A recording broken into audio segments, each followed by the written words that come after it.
आज हम कंटिन्यू करते हैं 10th का ही chapter 8th, how do organism reproduce. अभी तक हमने एसेक्सुअल रिप्रोडक्शन को स्टडी किया था, अब हम स्टार्ट करेंगे sexual reproduction in plants and animals. Sexual reproduction को प्लांट और एनिमल्स में स्टडी करने से पहले हमें ये पता होना चाहिए कि सेक्सुअल रिप्रोडक्शन होती क्या है। सेक्सुअल रिप्रोडक्शन में क्या है कि इसमें ऑफस्प्रिंग को प्रोड्यूस्ड किया जाता है। ऑफस्प्रिंग तो दोनों में प्रोड्यूस्ड हो रहे थे, लेकिन इनके बीच में डिफरेंस क्या है कि इसके अंदर कौन इन्वॉल्व होंगे, गैमेट्स की फ्यूजन होगी। यानी सेक्सुअल रिप्रोडक्शन के अंदर जो मेल और फीमेल गैमेट हैं वो आपस में क्या करेंगे, फ्यूज करेंगे। फ्यूज करने के बाद उसमें एक स्ट्रक्चर बनती है, वो है जाइगोट। जाइगोट क्या होगा, डिप्लॉइड। डिप्लॉइड ये जो टर्म है मैं आगे आपको बताऊंगी, जितनी भी टर्म यूज की जाएंगी आगे वो सभी की सभी आपको बताऊंगी। जाइगोट से फिर वो किस में चेंज हो जाएगा, मैच्योर ऑर्गेनिज्म के अंदर चेंज हो जाता है। इसके बाद हम बात करते हैं basic feature of sexual reproduction के। तो पहला बेसिक फीचर क्या है, बाईपेरेंटल। बाईपेरेंटल का मतलब क्या है, यहाँ पर बाई का मतलब क्या है, यहाँ पर टू, यानी इसके अंदर टू पेरेंट्स इन्वॉल्व होंगे। इसके अंदर टू पेरेंट्स इन्वॉल्व है, यानी मेल और फीमेल। इसके अंदर मियोसिस होती है। जो सेल डिवीजन है, सेल डिवाइड करती है, वो दो टाइप्स की होती है सेल डिवीजन। एक है माइटोसिस, एक है मियोसिस। जो माइटोसिस है इसके अंदर क्या होता है, जो क्रोमोसोम का नंबर है वो डबल हो जाता है। यानी इसके अंदर अगर n है तो वो क्या बन जाएगा, 2n बन जाएगा, और एक n इस सेल के अंदर चला जाएगा और एक n इस सेल के अंदर चला जाएगा। यानी डबल नंबर हो गया तो वो क्या हो गया, सिंगल के अंदर चला गया। मियोसिस में क्या होता है, माइटोसिस को हम डुप्लीकेशन फेज भी बोलते हैं, यानी इसके अंदर जो क्रोमोसोम है वो क्या हो रहे हैं, डबल हो रहे हैं। मियोसिस को हम क्या बोलते हैं, रिडक्शन फेज बोलते हैं। रिडक्शन फेज बोलते हैं क्योंकि इसमें क्रोमोसोम का जो नंबर है वो हाफ रह जाता है। यानी अगर किसी के अंदर 46 है तो वो कितना रह जाएगा, 23 रह जाता है। और ये 23 जो है, ये 23 और 23 का पेयर बन जाएगा। एक 23 एक सेल के अंदर और एक 23 एक सेल के अंदर चला जाता है। तो इसमें क्या है, इसमें तो क्रोमोसोम का नंबर क्या है, रिड्यूस हो रहा है। इसमें क्या है, क्रोमोसोम का नंबर डबल हो रहा है। तो इसके अंदर सेक्सुअल रिप्रोडक्शन के अंदर क्या इन्वॉल्व होती है, मियोसिस, सेल डिवीजन इन्वॉल्व होती है। इसके अंदर गैमेट्स बनेंगे। गैमेट्स भी आगे टर्म में बताऊंगी। वैसे तो एसेक्सुअल रिप्रोडक्शन के अंदर मैं बता चुकी हूँ गैमेट्स के बारे में। इसके अंदर फर्टिलाइजेशन की प्रोसेस होगी। फर्टिलाइजेशन की प्रोसेस के बाद जाइगोट की फॉर्मेशन होगी। इसके बाद है इसके अंदर बहुत सारी वेरिएशन जो है वो इकट्ठी हो जाते हैं। यानी जो मैच्योर ऑर्गेनिज्म बनेगा उसके अंदर बहुत सारी वेरिएशन है वो गैदर हो जाएंगी। अब हम बात करते हैं सिग्निफिकेंस ऑफ सेक्सुअल रिप्रोडक्शन की। सिग्निफिकेंस आ जाए, एडवांटेजेस आ गए, इंपॉर्टेंस आ जाए, ये सारी की सारी हैं। तो सबसे पहले तो इसमें क्या है कि वेरिएशन इन्वॉल्व होंगे। यानी जो नया ऑर्गेनिज्म बनेगा वो अपने पेरेंट्स से थोड़ा बहुत अलग होगा। इसके बाद इसके जो भी ऑर्गेनिज्म बनेगा वो बेटर अडेप्ट कर पाएगा अपने आप को एनवायरनमेंट में। यानी हर कुछ टाइम बाद एनवायरनमेंट चेंज होता है तो जो जीन्स हैं उनके अंदर भी कुछ मॉडिफिकेशन होती है। जीन्स के अंदर मॉडिफिकेशन होने की वजह से ही अडेप्टेशन जो है वो अच्छी तरह से हो पाती है। अब मान लो कोई भी हार्मफुल ट्रेट है, कि मान लो पेरेंट्स के अंदर कोई हार्मफुल ट्रेट है तो उसको हम, या फिर हम खुद जब प्लांट्स के अंदर हाइब्रिड बनाते हैं तो उसके अंदर जो हार्मफुल ट्रेट्स हैं उनको क्या कर देते हैं, सप्रेस कर देते हैं, रोक देते हैं। पॉपुलेशन की जो यूनिफॉर्मिटी है, यानी जो यूनिफॉर्म पॉपुलेशन है वो मेंटेन्ड रहती है। अब हम क्या करेंगे, जो टर्म्स यूज होती हैं सेक्सुअल रिप्रोडक्शन के अंदर उनको स्टडी करेंगे। तो सबसे पहली टर्म है यूनिसेक्सुअल।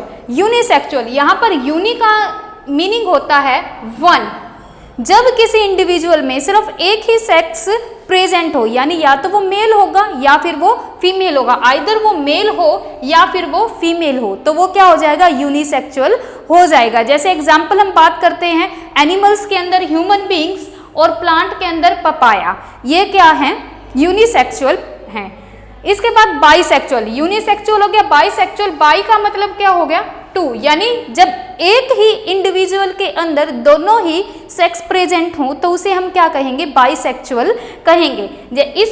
इसके अलावा बाइसेक्सुअल को हम हर्माफ्रोडाइट के नाम से भी जानते हैं। हर्माफ्रोडाइट भी क्या है, बाइसेक्सुअल होते हैं। इसका एग्जाम्पल है जैसे एनिमल्स के अंदर टेपवर्म, अर्थवर्म, स्टारफिश और प्लांट्स के अंदर हो गया मस्टर्ड एंड पी। ये सारे के सारे क्या है, बाइसेक्सुअल के एग्जाम्पल हैं। थर्ड जो है वो है हैप्लॉइड। हैप्लॉइड यहां पर एक वर्ड आता है प्लॉइड। जो प्लॉइड वर्ड है वो रिलेटेड होता है क्रोमोसोम से।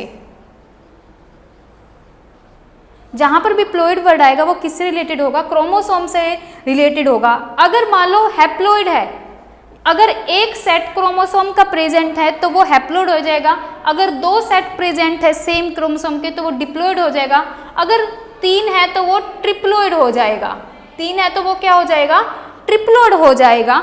और अगर बहुत सारे हैं, मैनी है, तो वो क्या हो जाएगा, पॉलीप्लॉइड।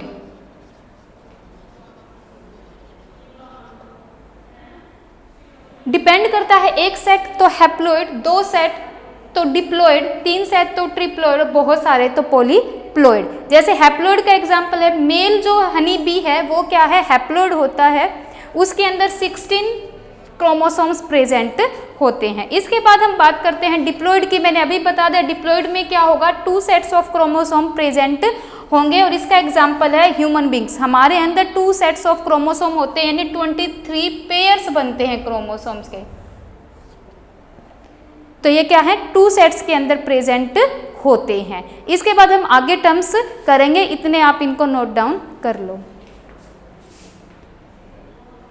नेक्स्ट टर्म है गैमेट्स। गैमेट्स क्या है, कोई भी रिप्रोडक्टिव या सेक्स सेल्स होती हैं जो क्या करती है, सेक्सुअल रिप्रोडक्शन को कैरी आउट करती हैं। जैसे एग्जांपल है ह्यूमन बींग्स के अंदर मेल और फीमेल गैमेट। मेल गैमेट को हम स्पर्मेटोजोआ कहेंगे और फीमेल गैमेट को हम ओवा या एग कहेंगे। ओवा जो है ये प्लूरल वर्ड है और इसका जो सिंगुलर है वो बनेगा ओवम। टाइप्स की बात करते हैं, जो गैमेट्स हैं वो 2 टाइप के होंगे, आइसो और एनिसो। अब यहां पर जो आइसो वर्ड है ये बताता है सिमिलर को, यानी जो गैमेट्स होंगे उनका साइज और स्ट्रक्चर क्या होगी, एक जैसी होगी। दूसरा है एनिसो गैमेट्स। एनिसो गैमेट्स का है कि इसके अंदर जो दोनों गैमेट्स होंगे, एनिसो का मतलब होगा यहाँ पर डिफरेंट, यानी इसके जो दोनों गैमेट्स होंगे वो उनकी स्ट्रक्चर और साइज क्या होंगे, अलग अलग होंगे। जैसे एग्जांपल देती हूं मैं, एनिसो गैमेट्स का एग्जांपल है ह्यूमन बींग्स के ही अंदर कि जो मेल फीमेल होती है उसके अंदर XX क्रोमोसोम होता है और जो मेल होता है उसके अंदर XY क्रोमोसोम होता है। ये फीमेल का है और ये क्या है, मेल का। अब देखो इसमें जो X और Y है ये दोनों के दोनों क्या होते हैं, इनकी साइज और स्ट्रक्चर क्या है, वो डिसिमिलर होता है। तो ये किसका एग्जाम्पल हो जाएगा, एनिसो गैमेट्स का एग्जाम्पल हो जाएगा। इसके बाद है जाइगोट। जाइगोट क्या है, जब मेल और फीमेल गैमेट्स फ्यूज करेंगे तो एक डिप्लॉइड सिंगल सेल की स्ट्रक्चर बनेगी। ये क्या होती है, डिप्लॉइड होती है और क्या होगी, सिंगल सेल होगी। उसको हम क्या कहेंगे, जाइगोट बोलते हैं। यानी फर्टिलाइजेशन के बाद ही ये बनती है, फ्यूजन ऑफ गैमेट्स के बाद ही ये बनती है। इसके बाद हम बात करते हैं एम्ब्रोयो की। अब जो जाइगोट यहाँ पर बन गया, जाइगोट क्या है, सिंगल सेल है और वो किसमें चेंज हो जाएगा, मल्टी सेल के अंदर, मल्टी सेलुलर बॉडी के अंदर चेंज हो जाएगा। और जब ये मल्टी सेलुलर बॉडी बन जाएगी तो उसको हम क्या कह देंगे, एम्ब्रोयो बोल देते हैं। इसके बाद आती है नेक्स्ट टर्म विविपेरस। विविपेरस क्या है, ऐसे ऑर्गेनिज्म जो यंग वन को बर्थ देते हैं। एग्जाम्पल है मैमल्स, यानी मैमल्स क्या है, वो यंग वन को बर्थ, बेबी को ही बोर्न करते हैं। इसके बाद आएगी नेक्स्ट टर्म ओविपेरस। इसमें ऐसे ऑर्गेनिज्म होते हैं जो एग को ले करते हैं, यानी एग को देते हैं। जैसे एग्जाम्पल हो गया बर्ड्स, रेप्टाइल एंड फीसिस। अभी एक बार हम एक फ्लो चार्ट देख लेते हैं। सबसे पहले क्या है, गैमेट्स हैं, मेल एंड फीमेल, इन दोनों की क्या हो गई, फ्यूजन हो गई। फ्यूजन की प्रोसेस को हम क्या बोलेंगे, फर्टिलाइजेशन बोलेंगे। फर्टिलाइजेशन होने के बाद क्या बनेगा? जाइगोट बनेगा। जाइगोट क्या है? डिप्लॉइड है। देखो यहाँ पर जो गैमेट्स होते हैं वो हैप्लॉइड होते हैं। गैमेट्स क्या है यहाँ पर? हैप्लॉइड हैं। अब ये दोनों मिलकर जब फ्यूज होंगे तो जाइगोट बनेगा और जाइगोट क्या हो जाएगा? डिप्लॉइड हो जाएगा। और डिप्लॉइड है तो ये क्या है? सिंगल सेल, यानी एक ही सेल है, यानी इसको हम क्या बोल सकते हैं? यूनिसेलुलर भी बोल सकते हैं। अब जाइगोट जो है वो क्या करेगा? सेल डिवीजन करेगा। सेल डिवीजन के बाद वो किसमें चेंज हो जाएगा? एम्ब्रोयो के अंदर चेंज हो जाता है। ये एम्ब्रोयो क्या है? मल्टी सेलुलर है। एंड ये भी क्या होगा? डिप्लॉइड होगा। अब जो एम्ब्रोयो है वो किस में चेंज हो जाएगा? फीटस के अंदर चेंज हो जाएगा। फीटस में क्या है? सभी के सभी ऑर्गन्स की डेवलपमेंट हो जाती है और फीटस क्या है? अनबॉर्न बेबी है। और फीटस फिर जब डिलीवरी होती है तो वो किसके? बेबी की फॉर्म में बाहर आता है।